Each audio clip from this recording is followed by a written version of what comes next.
Hey guys, welcome back to my channel, and today we are going to be coding the getText function.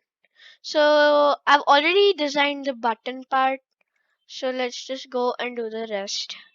So we need a text area this time, and that's it. So let's start coding.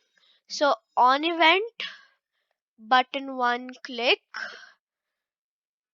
So let's just make this button 1 click. So we have to set text of the button into set text, text area 3, and we have to get the text from the button 1. So currently the text in button 1 says button. So whatever, we are going to set the text in text area 3, and we're going to get the text from button 1. So let's just try it. Yes, as you can see, it works.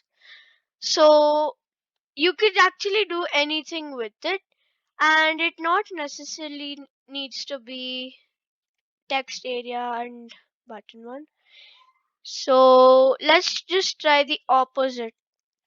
So we can type anything in here, and then when the button is clicked, this is going to set the text in this by getting the text from this. So let's try it.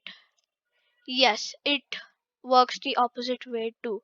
So you can try this with various other examples, and it's a really fun thing that you can use to code. So thank you for watching. I hope this helped you, and don't forget to like and subscribe to my channel. Bye.